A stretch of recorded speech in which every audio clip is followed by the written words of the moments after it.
Nagaland, a place where swirling clouds gently kiss the mighty hills, where nature preserves in its bosom the primeval traditions of the land, where a picturesque sight awaits at every blink, where ethnic notes conflate with contemporary melodies. That's Nagaland for you, a vibrant hill state in the northeastern corner of India. I started with the capital of Nagaland, Kohima, and my first stop was at Commonwealth War Cemetery. When you go home, tell them of us, and say that for their tomorrow we gave our today. The epitaph in this cemetery is dedicated to the 10,000 Allied soldiers who lost their lives during the Japanese invasion during World War II. Next, I accompanied my friend Alem to the Kohima Cathedral, Mary Help of Christians Church. Catholic Cathedral Kohima is an architectural landmark, unique in many ways. Then we headed towards the Kedi Baptist Church, Kohima Village, where we met some local boys from the Angami tribe shooting hoop. Kohima Village is also called Barabasti, or Large Village, which is the second largest village in Asia and largest in Nagaland. The final stop at Kohima was the Kohima Museum. Normally, photography is not allowed inside the museum, but we somehow managed to get a sneak peek at some traditional Naga musical instruments. So I bid farewell to my friend Alem and headed north to my next destination. One cannot go to Nagaland and not visit Mokokchung, home of the Ao Naga tribe. The beauty of this place lies in the contours of the land, which are characterized by 6 hill ranges running parallel to each other. It's a modern city, complete with cement buildings and even traffic jams. My lovely companion Wati took me to Ungma, the largest and oldest village of the Ao tribe, and the second largest in Nagaland. We entered the village and came upon a pillar that leads to heaven, wandered the colorful streets, took in the village houses and the gardens teeming with flowers, and came to a morung, a structure that lies at the core of Naga society. Here is where traditional beliefs, customs, and social behavior are passed to new generations of warriors. We also caught a glimpse of the lokcham, an enormous drum made from a tree trunk that was played in ancient times to communicate with other villages. Our sightseeing also included the First Baptist Church, founded by Dr. E.W. Clark in 1876. Wati next showed me the water source for all the families in the village, with its many pipes and taps. Next we saw the Ungma Community Hall, took in a panoramic of the village, and saw the local school founded in 1914. While walking through the village, we heard the sounds of some blues guitar coming from one of the huts. Descending through a hole in the floor, we came upon a basement jam session, where Pongchi, Apong, and their friends were rocking out on the guitar.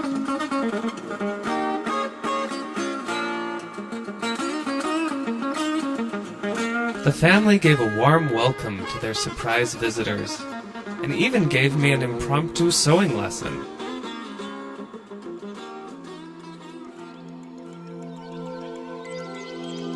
I couldn't help but notice the beautiful children looking smart in their school uniforms, and even took some time to smell the flowers.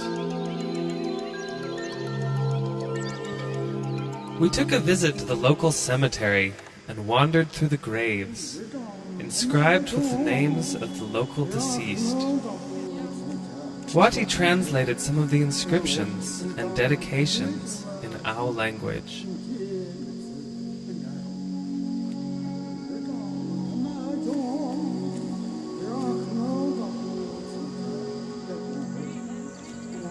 Wati next took me to the local park, where we saw fearsome, stinging caterpillars, and took a few spills on the Naga slides.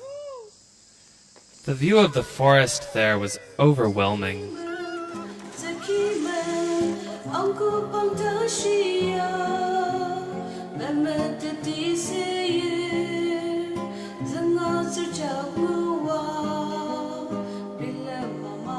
As we moved out of the park, Wati suggested a stop in the village of Setsu. There I was introduced to some of the local villagers, including Wati's grandmother, who offered me tea and their cat. She taught me an important phrase in our tongue, Kanga Pilar, which means thank you.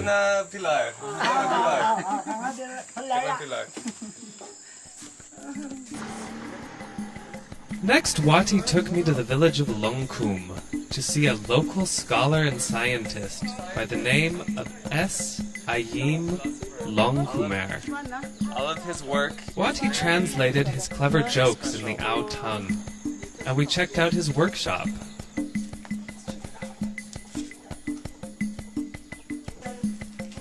We had to enter through a small handmade door and follow a tunnel to come upon his laboratory. Dust. It had all the makings of mad science. It's all handmade. Mr. S. Ayim Longkumer seemed capable of cooking up anything in his workshop lab, from traditional Naga crafts to scientific instruments to sofas. It was my first glimpse of so many traditional Naga crafts, like boar tusk necklaces, decorated gourds, handmade baskets, and even boots. The hornbill bird is a traditional symbol of Nagaland. I was mesmerized by his work, but Wati still had more to show me. Touring the villages and forests, Wati and I discussed some of the traditions in Naga culture. Intertribal marriages are becoming a common practice as cultural identities broaden. Nagaland is a world of contrasts and transformations, a place where tradition mingles with modern life.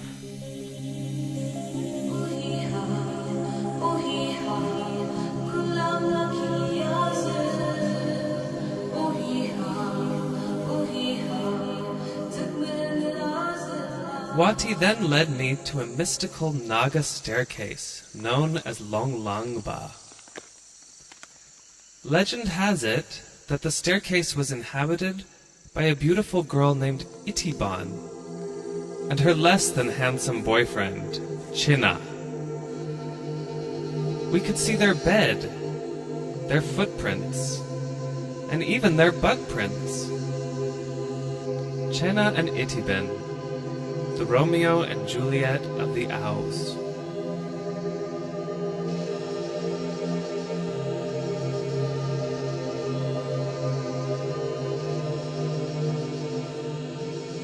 Wati led me through so many forests and so deeply into the woods that I was beginning to think she was going to play a trick on me and abandon me there in the jungle. Fortunately, I was able to retrace my steps and get back to civilization.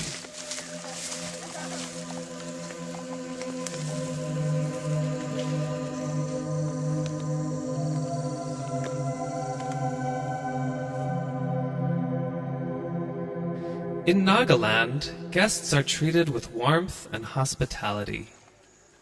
When we saw a group of elderly men deep in conversation, we waltzed right in and joined them.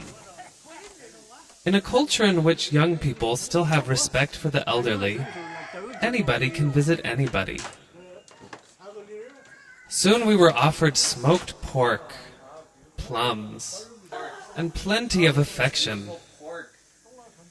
Probably they would have hosted us for a week, if only we'd had the time to stay.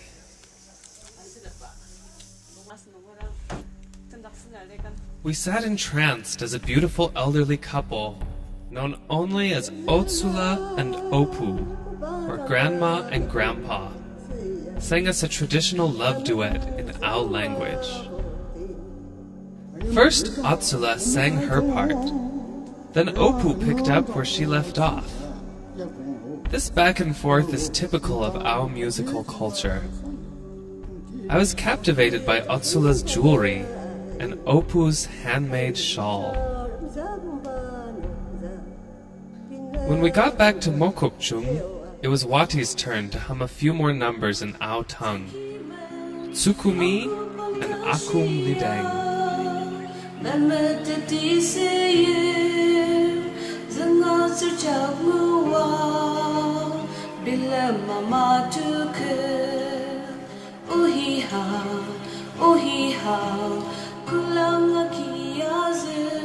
Nagaland is essentially driven by agriculture, and there, hard-working farmers are a common sight in all its districts. On my way to the village of Mopongchuket, I passed many hard-working village people, happily going about their daily chores. Mopongchuket is a village within Mokokchung district, and also happens to be one of the cleanest in northeast India. A cook told me the village was founded in the 10th or 11th century. He took me on a whirlwind tour of the sights the village had to offer.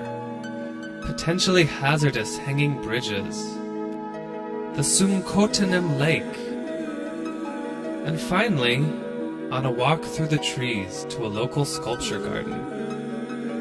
These modern sculptures seem to reinterpret the traditional motifs of Naga art: hands, hornbill birds, and family members expressing love. Above us, the time pillar seemed to soar into infinity.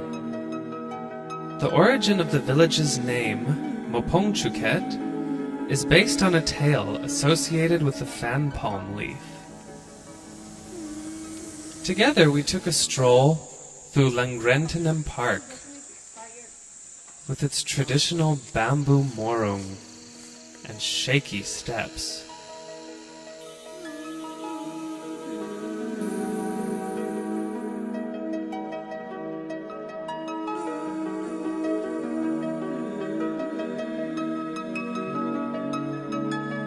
Our next stop was Mangkolong Tea Garden, where a cook and I wandered through a twisting labyrinth of tea hedges.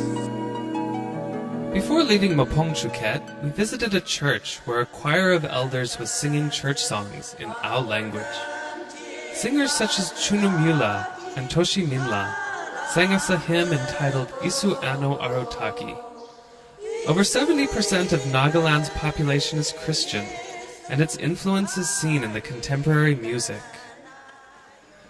We also stopped for a delicious supper of pork, greens, and a hot chutney made out of ghost pepper, prepared by a cook's family. After dinner, I enjoyed a drink of misimchi, the local rice beer, and picked up some traditional Ao dance steps, and passed on a few moves from American square dancing as well. The day ended with an enchanting sight of the sunset in Mokokchung. The next day, we set off for the domain of the Konyak tribe, a remote area known as Mon. It is bound on the north by Assam, on the south by Twensang district, on the east by Myanmar, and on the west by Mokokchung districts of Nagaland. Mon is a place lost in time and space, where children still travel to school on piggyback. In Lumwa, we entered a mysterious house full of carvings, the ceiling and walls black with soot from the open fire. The house was full of traditional artifacts, animal skulls, and jewelry. I learned that the Konyaks were the only tribe to create brass statuettes in the form of human figures. Next, we visited a Konyak chief whose house lies on the border between India and Myanmar. The chief and his wives cook dinner in one country and sleep in another. The Angs, or Konyak Naga chief, in Shingnyachu village, belong to the ruling clan of the Konyak, who are distributed in Arunachal Pradesh, the Mon district of Nagaland, and in Myanmar. Powerful Ongs or chiefs rule respective villages. I took some time to see some of the other sights in the village, eerily covered in fog and mist.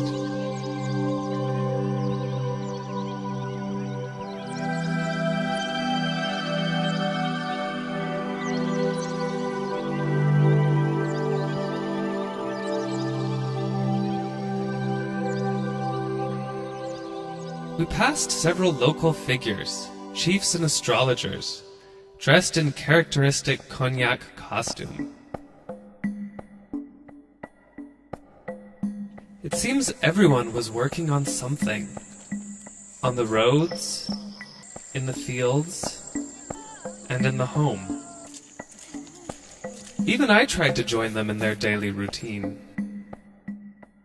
In Shangniu, we went to the spellbinding Morung, famous for its ghostly collection of animal and human skulls, relics from the days of headhunting. All good things come to an end, and so did my trip to Nagaland. I was physically transported back to the bustling streets of the city, but my heart still lingered on in the mystic woods of Nagaland. I remembered the famous words, "The woods are lovely, dark and deep, but I have promises to keep, and miles to go before I sleep, miles to go before I sleep." 주여 보소서 아이가